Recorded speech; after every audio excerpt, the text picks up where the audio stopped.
अस्सलामुअलैकुम, GTV के साथ मैं हूं शहजादी कमल और मैं हूं गौहर इशरात। हेडलाइंस आपने जानी, बुलेटिन का आगाज करें और सबसे पहले आपको बताएं तहरीक अदम एतमाद से कैसे निपटा जाए। वज़ीर आज़म इमरान खान ने अहम मुशावरती इजलास आज तलब कर लिया है।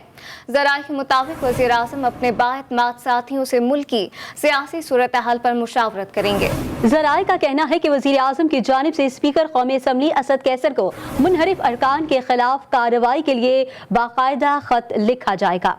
सिंध हाउस इस्लामाबाद में छुपे अरकाने कौमी असम्बली के सामने आने के बाद मुल्की सियासत में हलचल मच गई। वजीर आजम इमरान खान ने आज अहम मुशावरती इजलास तलब कर लिया है, जिसमें वजीर दाखिला शेख रशीद की भी वजीर आजम से अहम मुलाकात शेड्यूल्ड है। ज़राए के मुताबिक वजीर आजम इमरान खान ने सीनियर वज़रा को वजीर आजम हाउस बुला लिया है, जिनमें असद उमर, शेख रशीद, फवाद चौधरी समेत दीगर वज़रा शरीक होंगे। तहरीक अदम एतमाद के हवाले से वजीर आजम अपने बाएतमाद साथियों से मुशावरत करेंगे। ज़राए के मुताबिक गुज़िश्ता रोज वजीर आजम से स्पीकर कौमी असम्बली असद कैसर ने मुलाकात की। मुलाकात में कानूनी टीम को मुनहरिफ अरकान के खिलाफ कार्रवाई की हिदायत की गई है। ज़राए के मुताबिक वजीर आजम की जानिब से स्पीकर को कार्रवाई के लिए बाकायदा खत लिखा जाएगा। सिंध हाउस में मौजूद हुकूमती अरकान में राजा रियाज, बासित सुल्तान बुखारी, नूर आलम खान, मुल्तान से रुकने कौमी असम्बली अहमद हुसैन डेहड़, नवाब शेर वसेर, वजीह कमर, मोहम्मद कासिम नून समेत दीगर शामिल हैं, जिनके खिलाफ कायदा कानूनी जंग लड़ी जाएगी। आपको बड़ी खबर से आगाह करें कि गवर्नर सिंध इमरान इस्माइल की जहांगीर तरीन से टेलीफोन पर राबिते की कोशिश। इमरान इस्माइल की जहांगीर तरीन से बात नहीं हो सकी। तरीन ग्रुप से हुकूमत मुखालिफ शख्सियात के राबिते जारी हैं। इस हवाले से मजीद क्या तफसीलात हैं, अदनान जैदी से जान लेते हैं। जी अदनान।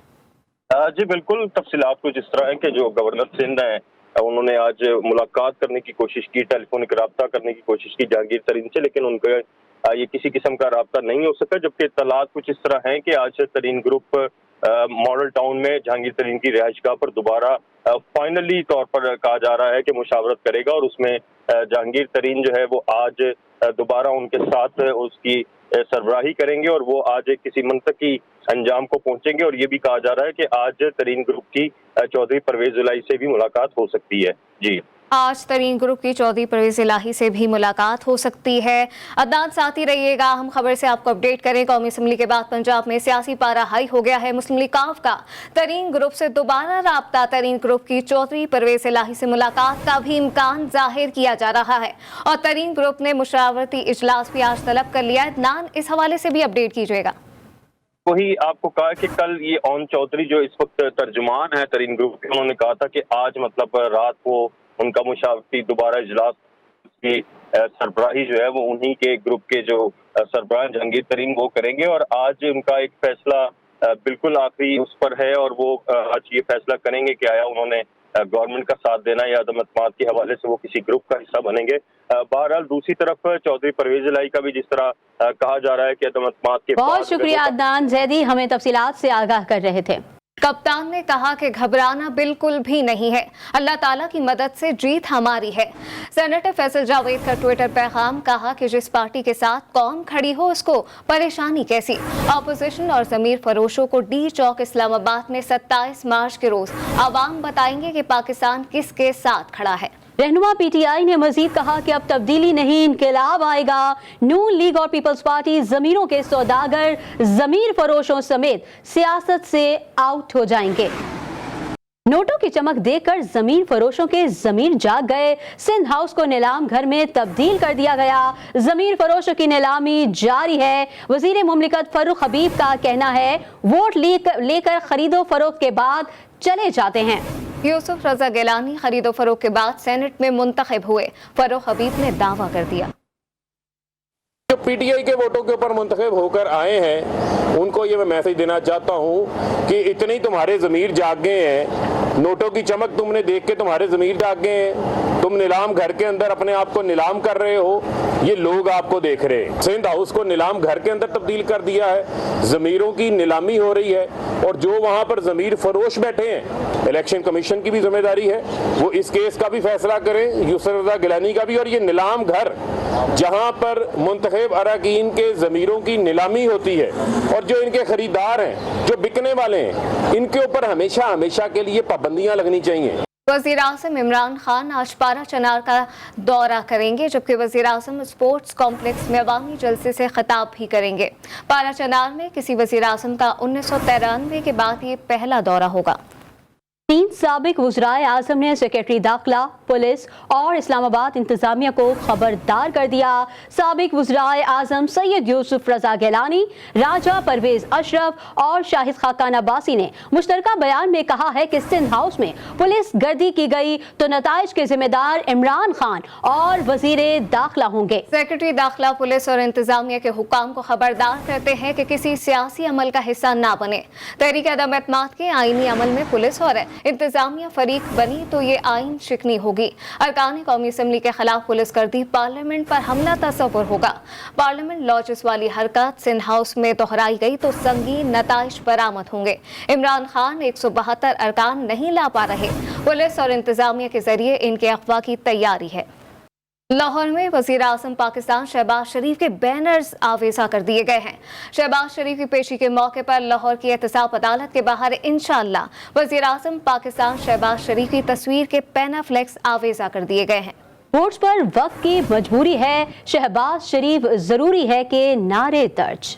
नाकाम हुकूमत की तरफ से धमकी दी जा रही है कि गवर्नर राज लगा देंगे। साबिक वज़ीर आज़म शाहिद खाकान अब्बासी की मीडिया से गुफ्तगू, कहा गवर्नर राज लगाने की जरूरत पंजाब में ज्यादा है। 20 से ज्यादा अराकीन ऑपोजिशन के साथ हैं, तादाद में इजाफा हो सकता है। शाहिद खाकान अब्बासी ने दावा कर दिया।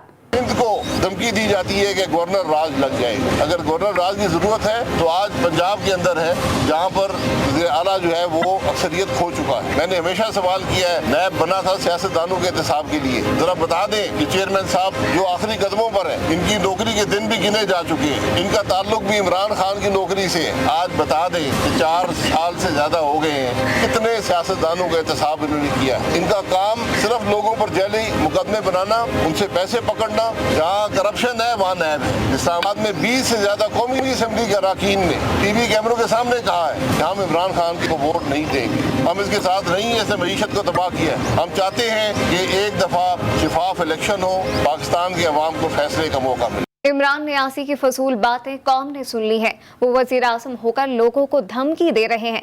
लाहौर में हमजा शहबाज की मीडिया से गुफ्तगू, कहा कौम बहुत पहले वज़ीर आज़म पर अदम एतमाद कर चुकी। इमरान खान ना मानू के असूल पर चलते हैं, इत्तेहादियों की भी नहीं सुनते। हम अदम एतमाद की कामयाबी के बाद कटहरे में लाएंगे।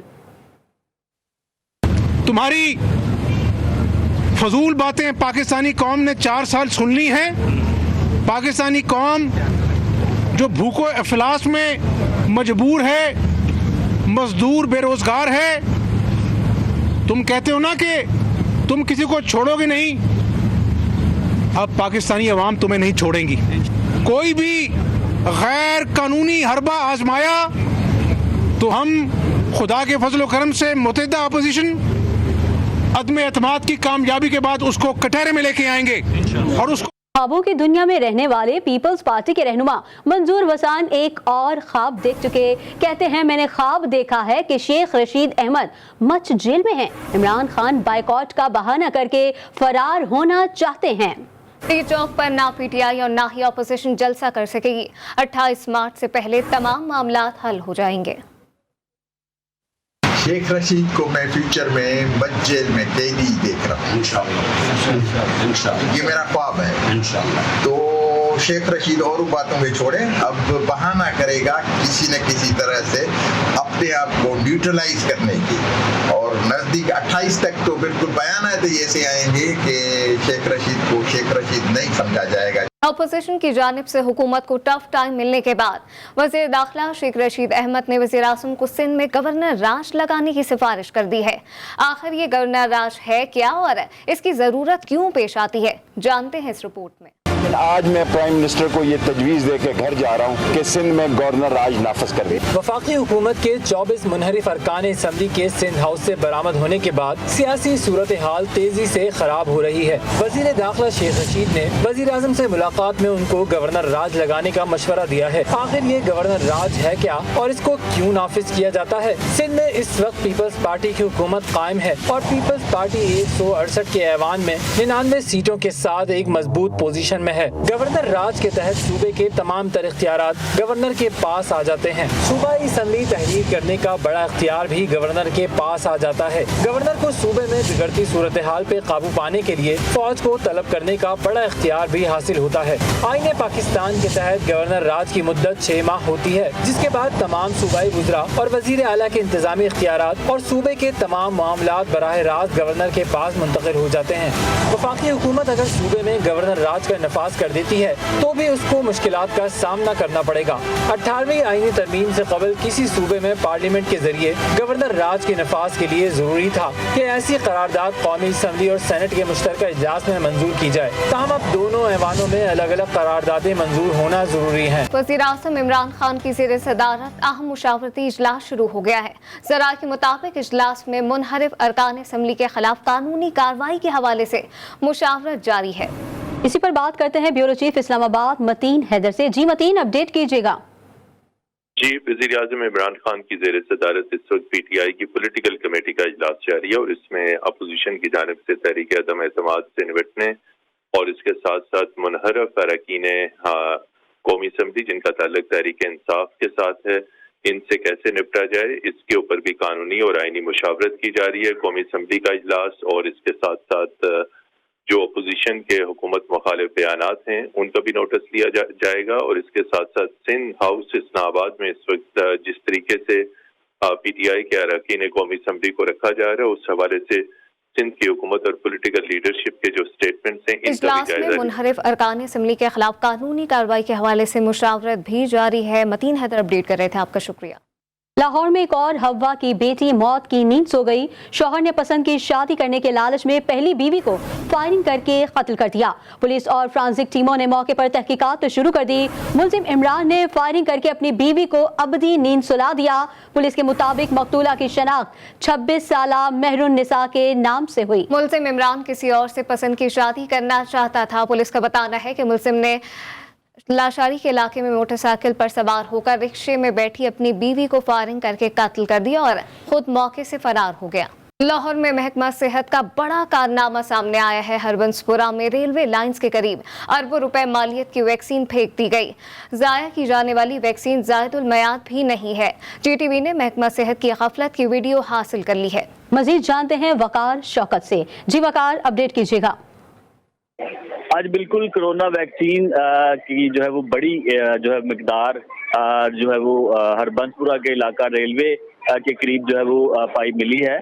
GTV की जानिब से ये फुटेज भी वायरल कर दी गई है। इसके साथ साथ अरबों रुपयों की ये जो है वो वैक्सीन जिसमें साइनोवैक और जो है वो साइनोफॉर्म और दीगर वैक्सीन शामिल हैं, इन सबको जो है वो ज़ाया कर दिया गया है और जो है वो जानवरों के चारे में फेंक दिया गया है। ताहम जो है महकमा सेहत से रब्ता करने की कोशिश की तो उनकी जानिब से कोई भी जो है मौक़िफ़ देने से जो है वो गुरेजा नजर आए। इसके साथ साथ जो है आगाह कर रहे थे, आपका शुक्रिया।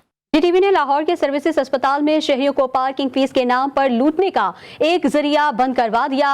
सर्विसेज अस्पताल में पार्किंग के नाम पर जायद फीस वसूल की जा रही थी। खबर GTV पर नशर होने के बाद MS सर्विसेज अस्पताल की खुसूसी हिदायत पर कमेटी ने कार्रवाई करके हजारों पार्किंग टोकन तहवील में ले लिए हैं। तफसीलात वहीद गुजर की इस रिपोर्ट में देखिए। GTV बना आवाम की आवाज। लाहौर के सर्विस हॉस्पिटल में पार्किंग माफिया को बेनकाब करने पर MS ने एक्शन ले लिया। पार्किंग माफिया से दर्जनों टोकन बरामद करके जुर्माना आयद कर दिया गया। ख़ास तौर पे रात को ये फिर ओवर चार्जिंग की हद कर देते हैं, तो ये एक तकलीफ दे अमर था हमारे लिए भी, आवाम के लिए भी बहुत ज़ाहिर है एक परेशानी का बायस है। तो अल्हम्दुलिल्लाह कल हमने फिर जब एक्शन लिया तो हमने वो बुक्स भी रिकवर की बहुत सारी और फिर इनको हमने जुर्माना भी किया है, इनको तंबीह भी किया है। अस्पताल आए तीमारदारों ने GTV का शुक्रिया अदा किया और कहा कभी किसी ने ये मसला नहीं उठाया था। अब मोटरसाइकिल के 10 रुपए ही वसूल किए जा रहे हैं, पहले डबल पैसे देते थे। लोग जो मरीजों के साथ लवाहिकीन आ रहे हैं इंशाल्लाह उनको ये यकीन दहानी कराई जा रही है कि इंशाल्लाह आपके साथ आइंदा ओवर चार्जिंग नहीं होगी इंशाल्लाह। GTV की जो परफॉर्मेंस है उसके अकॉर्डिंग जो यहाँ पे MS ने एक्शन लिया है उसमें काफ़ी बेहतरी आई है। अब जो ये ले रहे हैं वो बाइक के 10 ले रहे हैं और कार के जो 30 ले रहे हैं। तमाम सरकारी अस्पतालों में पार्किंग माफिया को लगाम डालने के लिए इंतजामिया को तरजीह बुनियादों पर इकदाम करना चाहिए ताकि मरीजों के साथ आए तीमारदारों को दुश्वारी का सामना न करना पड़े। कैमरामैन सलमान मिराज के साथ वही गुजर, GTV लाहौर। वज़ीर आज़म इमरान खान ने अपने ट्विटर पैगाम में कौम और उम्मत मुस्लिमा को शब बारात के मौके पर मुबारकबाद दी है। वज़ीर आज़म ने दुआ करते हुए लिखा कि अल्लाह पाक हम पर रहम फरमाए और हमें अमन और खुशहाली से नवाजे। मुल्क भर की तरह कराची में आज शब बारात अकीदत व एहतराम के साथ मनाई जाएगी। कराची के कब्रिस्तानों में लोग अपने प्यारों की कब्र पर आकर फातिह खानी करेंगे। इस वक्त हमारे नुमाइंदे सज्जाद अली पाक कॉलोनी में वाक़ मेवा शाह कब्रिस्तान में मौजूद हैं। मजीद उनसे जानते हैं। सज्जाद, बताइएगा कैसे इंतजाम देख रहे हैं? जी बिल्कुल, देखें शब बारात आप पहुँचे हैं, इस हवाले से आज शब बारात, आज रात को जो है वो शब बारात शुरू हो जाएगी। इस हवाले से इस वक्त हम मौजूद हैं मेवा शाह कब्रिस्तान में, जो कि पाक कॉलोनी में वाक़ है। तो यहाँ पर जो कब्रों के सफाई सुथराई के इंतजामात है वो हमें खासे अच्छे दिखाई दे रहे हैं, जबकि लाइटिंग का जो एक मसला है वो इस वक्त तक हल नहीं हो सका। तो लिहाजा हम GTV न्यूज़ के प्लेटफॉर्म से जो है वो हुकाम बाला से ये अपील करेंगे, ये दरख्वास्त करेंगे कि यहाँ पर लाइटिंग का एक बहुत बड़ा इशू है। लाइट्स अभी तक जो है वो नहीं लगाई गई, जबकि सफाई जो है वो बिल्कुल अच्छे तरीके से हुई है और जहाँ भी जितना भी कचरा था उसको साफ़ कर दिया गया है। इस वक्त लोग जो है वो वक्तन फ़वक्तन आ रहे हैं, अपने प्यारों की जो कब्रों हैं उस पर जो है वो फातिहा ख्वानी के लिए आ रहे हैं और उस पर जो है फूलों की चादर और पत्तियाँ जो है वो यहाँ पर निछावर कर रहे हैं। इस हवाले से कब्रिस्तानों में सफाई सुथराई के जो इंतजामात है वो सॉलिड वेस्ट मैनेजमेंट ने जो है वो उमूर दिए हैं। इस हवाले से यहाँ पर जो लोकल इंतजामिया है वो भी यहाँ पर हमें दिखाई दी, जो कि जो है वो कब्रों को साफ़ कर रही थी और पानी जो है वो उस पर चढ़ा रही थी। इसके अलावा जो जानवर थे यहाँ कब्रिस्तानों में जो होते हैं उनको भी यहाँ से जो है वो भगा दिया गया है, जबकि इंतजामिया जो है वो यहाँ की कब्रिस्तान की इंतजामिया वो मुतहर्रिक है, वो यहाँ पर साथ ही रहिएगा। अब आपको बताएंगे कराची में शब बारात के मौके पर फूल माफिया ने भी गुलाब की पत्तियों की कीमतों में मनमाना इजाफा कर दिया है। शहर की सबसे बड़ी फूल पत्ती मार्केट 3 हट्टी पर बड़ी मिकदार में फूल पहुंचा दिए गए हैं, जहां से खरीदार अपने प्यारों की कब्रों पर फूल चढ़ाने के लिए खरीदारी कर रहे हैं। मजीद क्या तफसीलात हैं वजीउद्दीन से जानते हैं। वजी, बताइएगा कि क्या रेट्स हैं फूलों की, आम दिनों में कितने होते हैं, क्या कंपैरिजन देख रहे हैं इस वक्त?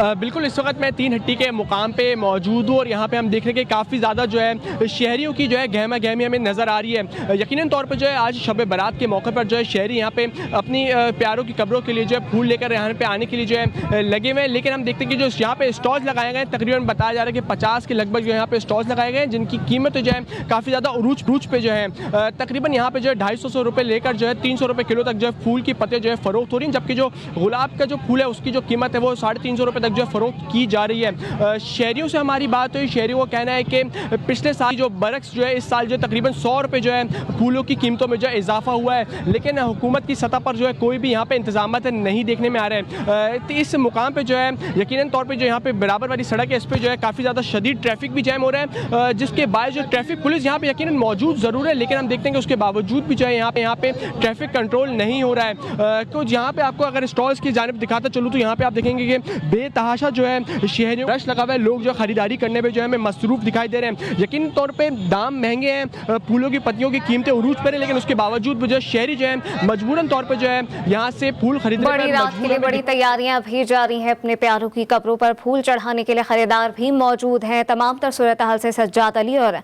वजीउद्दीन अपडेट कर रहे थे। आप दोनों का बहुत शुक्रिया। 23 मार्च को यौम पाकिस्तान के हवाले से मैरिटाइम म्यूजियम कराची में होने वाले फेस्टिवल की तैयारियां जारी हैं। एडमिनिस्ट्रेटर DMC रहमतुल्लाह शेख और पाकिस्तान रेंजर्स सिंध के मेजर मोहम्मद इमरान हैदर ने चीफ ऑर्गेनाइजर सलीम अहमद चांदियों के हमरा फेस्टिवल के इंतजामात का जायजा लिया। इस मौके पर पॉजिटिव इंटरनेशनल की टीम के दीगर अरकान भी शरीक थे। 1965 की जंग में भारत जैसे दुश्मन के दांत खट्टे करके शुजात और बहादुरी की अजीम मिसाल कायम करने वाले पाक फजाइया के लेजेंड पायलट MM आलम की 9वीं बरसी आज मनाई जा रही है। 1 मिनट से भी कम वक्त में भारत के 5 लड़ाका जहाजों को ज़मीं बोझ कर देने वाले MM आलम का कारनामा आज भी सुनने वालों को वर्ताए हैरत में मुब्तला कर देता है। ये गाजी ये तेरे पुरस्रार बंदे जिन्हें तूने बख्शा है ज़ौक़े खुदाई। अल्लामा इकबाल का ये शेर मोहम्मद महमूद आलम अलमारूफ MM आलम पर सादिक आता है। यूँ तो पाक फ़ज़ाइया में जांबाजों की कमी नहीं, लेकिन MM आलम को हासिल पुरस्रार हरबी सलाहियतें किसी और की ज़ात का हिस्सा ना रही।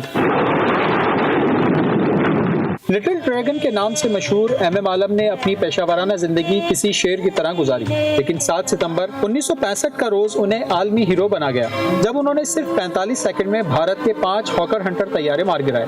MM आलम 6 जुलाई 1935 को कोलकाता में पैदा हुए। इब्तदाई तालीम यहीं हासिल की।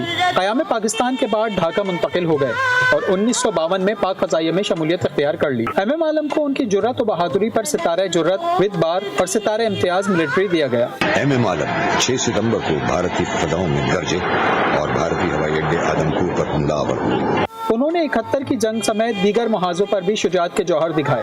1982 का वो पाक फ़ज़ाइये से सबकदोश हो गए। कुछ अरसा बीमार रहने के बाद वो 18 मार्च 1913 को अपने खालिक हकीकी से जा मिले। उन्हें पूरे फौजी एजाज के साथ मसरूर बेस के फौजी कब्रिस्तान में सुपुर्द खाक किया गया। वो फ़ज़ाओं के बासी थे, एक लंबी परवाज़ लेकर ऐसी जगह चले गए जहाँ से कोई वापस नहीं आता, लेकिन हमारी यादों में और जांबाजों की तारीख में सुनहरे हुरूफ से वो हमेशा बाकी रहेंगे। कैमरामैन आगा रफ़ीक के साथ Mohammad Mohsin, GTV news, Karachi. News bulletin से फिल वक्त इतना ही, हमारे साथ रहिएगा।